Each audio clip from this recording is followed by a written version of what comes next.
Bueno, antes que nada, decirles que llevo 32 años hablando en público y hoy me siento un poco nerviosa, porque siempre hablo más en mi nombre y desde hace un año puedo y tengo el honor de poder hablar en nombre de UNATE y, por lo tanto, eso me hace tener un sentido de responsabilidad mayor. Bueno, antes de nada, quiero agradecer a las autoridades que hoy nos acompañan en este acto de inauguración del curso académico de UNATE 22-23-24. Muchas gracias por haber despejado su apretada agenda para estar hoy aquí. También quiero agradecer al rector de la Universidad de Cantabria por darnos la oportunidad de celebrar este acto nada menos que en el Paraninfo de la universidad, lo que para nosotros es todo un honor.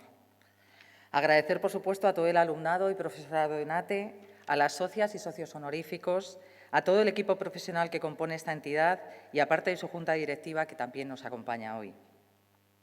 Y, como no, a su presidente Modesto Chato de los Bueis, que hace 45 años creyó que el aprendizaje a lo largo de toda la vida, y especialmente cuando somos personas adultas mayores, veteranas o senior, como queramos decirlo, es un derecho y una oportunidad a la que se debe tener acceso. Y también agradecer que confiara en mí para contribuir con estas pequeñas palabras a la celebración de este acto inaugural.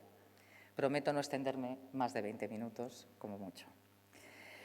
Me resultó complicado pensar de qué hablar hoy y decidí ayer, precisamente con el coordinador de UNATE, también el coordinador general, que era interesante poder situar en qué momento estamos viviendo y por qué, con los enormes cambios demográficos que se han dado, todavía seguimos teniendo en nuestra sociedad una mirada edadista, es decir, una mirada que discrimina hacia las personas mayores y el envejecimiento.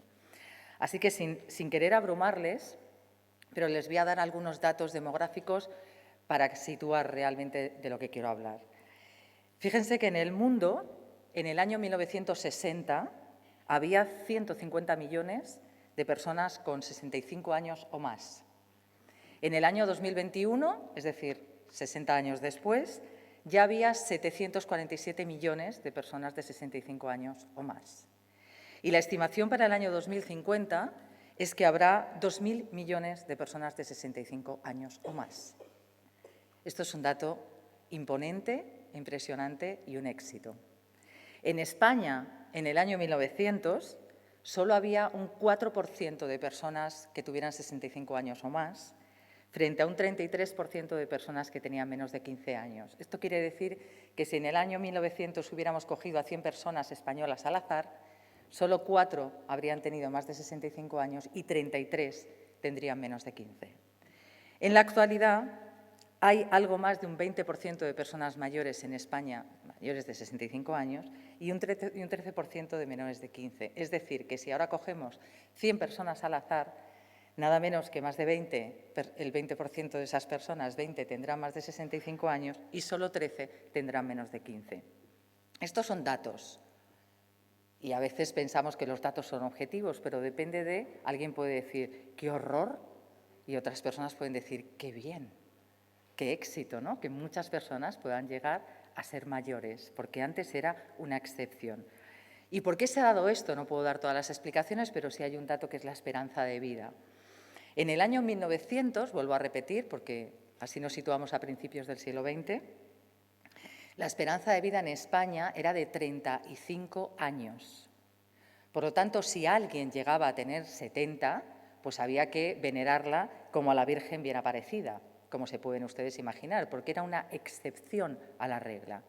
En estos momentos, la esperanza de vida es de 83 años, en el caso de las mujeres 87, en el caso de los hombres 81.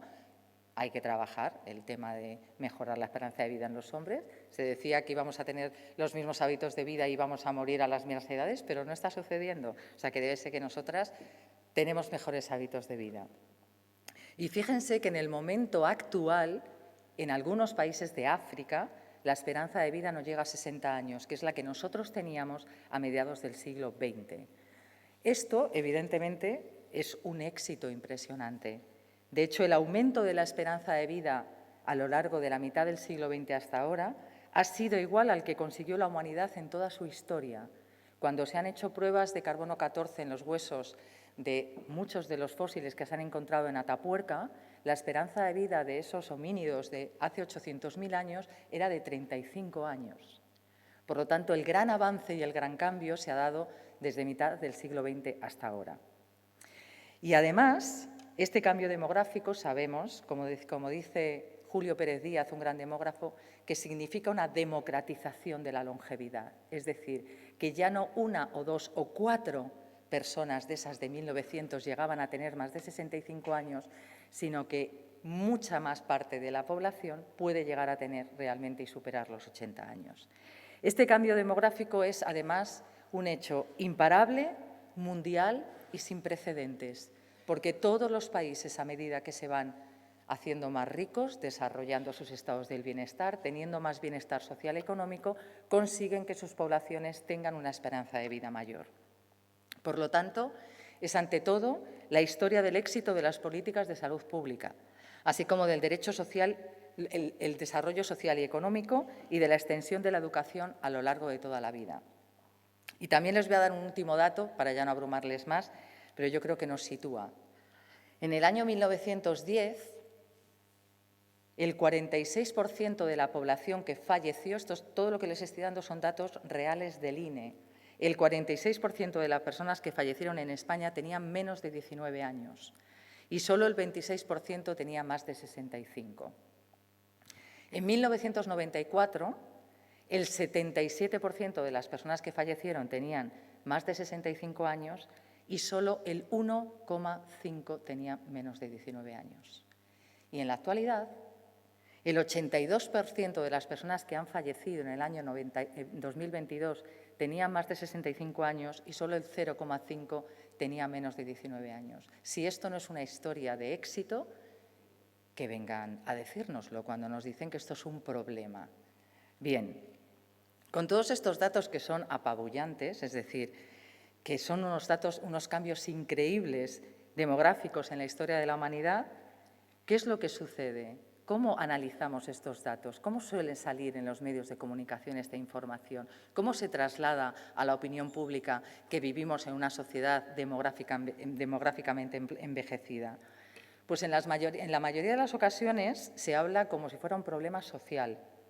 Se habla de tsunami gris, que yo sepa los tsunamis suelen arrasar, con lo cual si hablamos de tsunami gris es que las personas mayores arrasan, ¿no? Nos arrasan a todos y son costosas, como un invierno demográfico, ¿no? Es decir, que haya muchas personas mayores y pocas personas jóvenes, parece que desaparece la primavera y solo nos quedamos con el invierno, o crisis poblacional, incidiendo además en que es mejor tener una pirámide de población con muchas personas jóvenes y que es peor tener una pirámide invertida en donde abundan muchas personas mayores.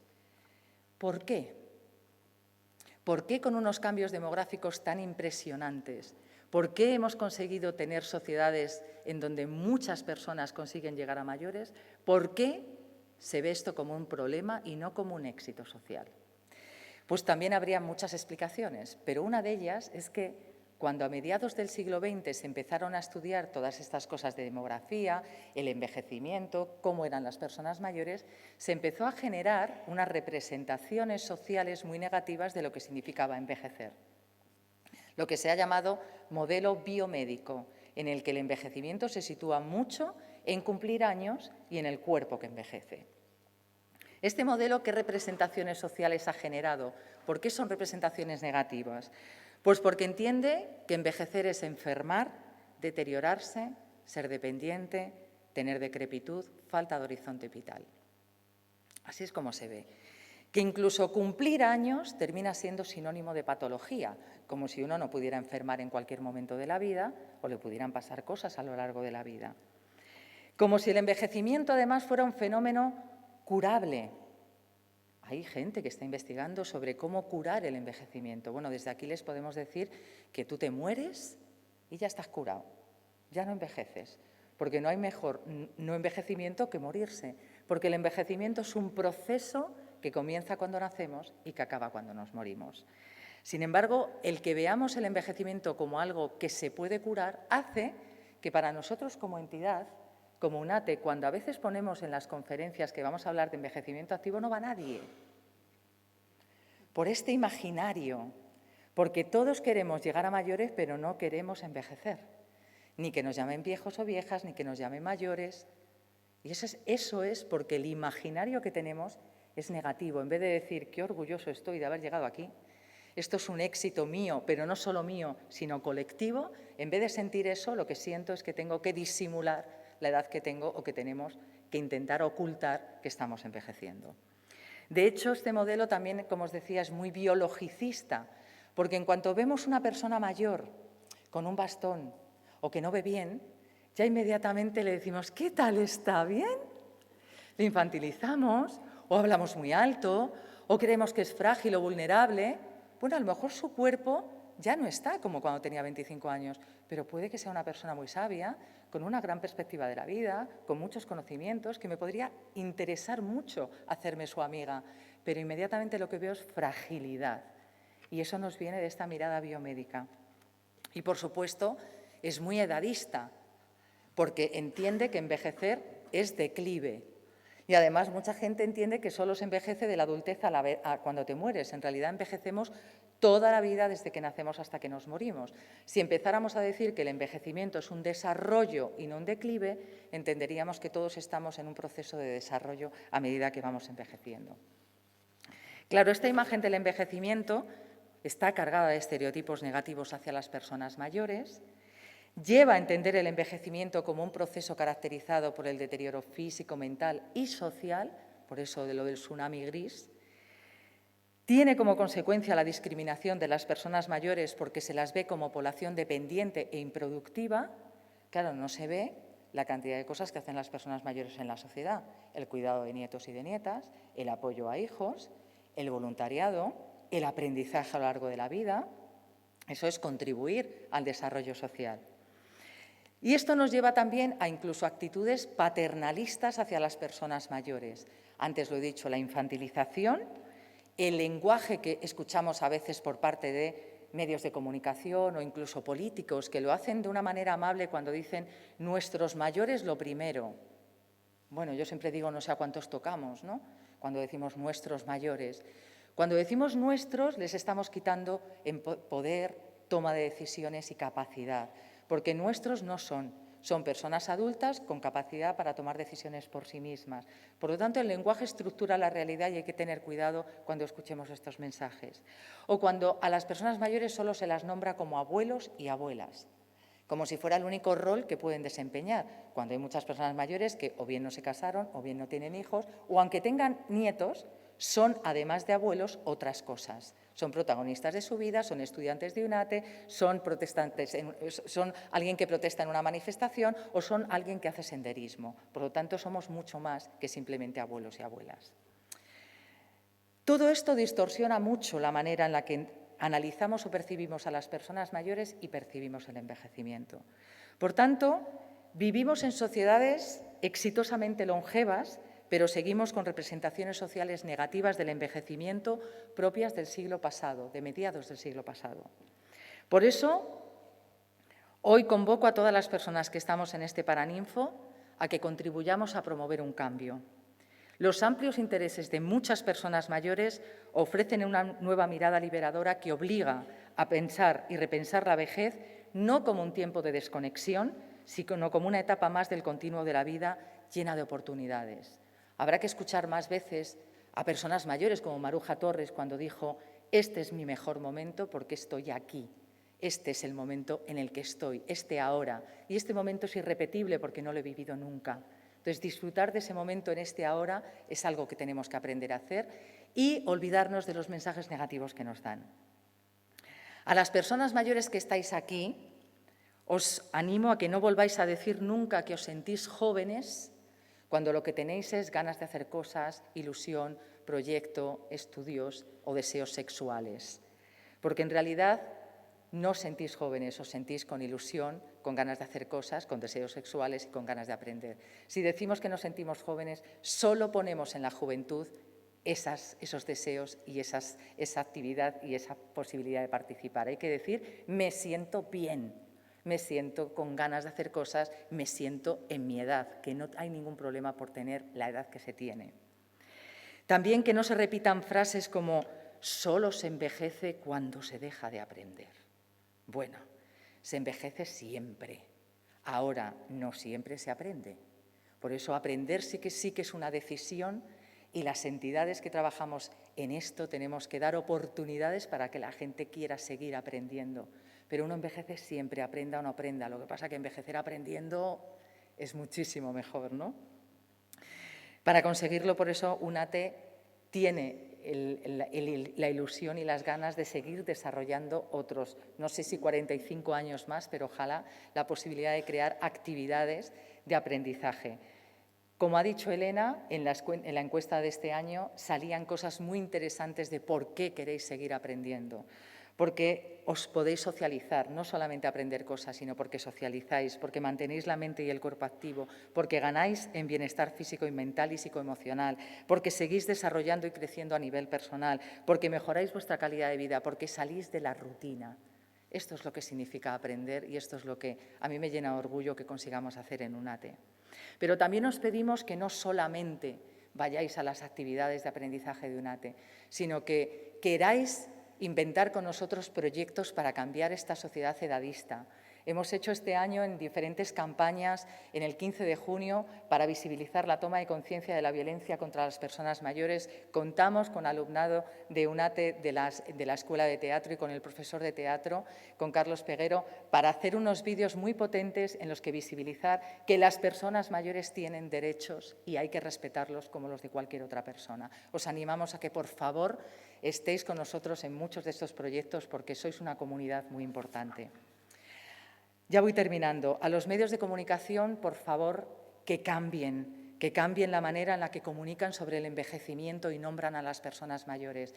Estamos en UNATE creando un repositorio de fotografías de personas mayores reales y diversas, porque cada vez que escribimos una nota de prensa hablando de lo que hacemos en UNATE, cada vez que escribimos un artículo hablando de mayores, nos sacan una foto de un señor mayor con boina mirando una obra. Ese señor ya no existe. Por favor, que los medios de comunicación mejoren los repositorios de imágenes, que con que salgan a la calle van a ver que ese señor ya no existe. Están otros señores y otras señoras, como se ven hoy aquí, totalmente distintos. Por favor, que amplíen el repositorio. A las administraciones públicas tienen un papel decisivo a la hora de atender la diversidad de las personas mayores. Espero que contribuyan con todas sus políticas a promover, sobre todo, el protagonismo de las personas mayores en nuestra sociedad, porque las personas mayores no son frágiles, ni vulnerables, ni dependientes. Son personas con capacidad para tomar decisiones, tienen deseos y voz propia, pero no la escuchamos siempre. A las personas jóvenes que estéis aquí, que os imaginéis con 85 años, que busquéis a la persona mayor que lleváis en vuestro interior, que entendáis que no existe una manera de sentirse mayor, porque no la hay. Os sentiréis como os hayáis sentido toda la vida, porque nuestra biografía y nuestra trayectoria nos llega hasta la vejez. Y si despreciáis la vejez de ahora, que sepáis que estáis despreciando a vuestro yo del futuro. Por lo tanto, cuidado con lo que hacéis. En definitiva, os digo una frase que dijo Julio Pérez Díaz, este gran demógrafo no solo español, sino a nivel mundial. Dijo, debemos aceptar que el envejecimiento demográfico no es en sí mismo un problema y mucho menos una crisis y, por tanto, no es ni conveniente ni factible corregirlo o revertirlo. Lo que debemos entender es que el creciente peso de las personas adultas mayores en el conjunto de la población plantea retos inéditos y necesidades a las que dar respuesta con políticas adecuadas.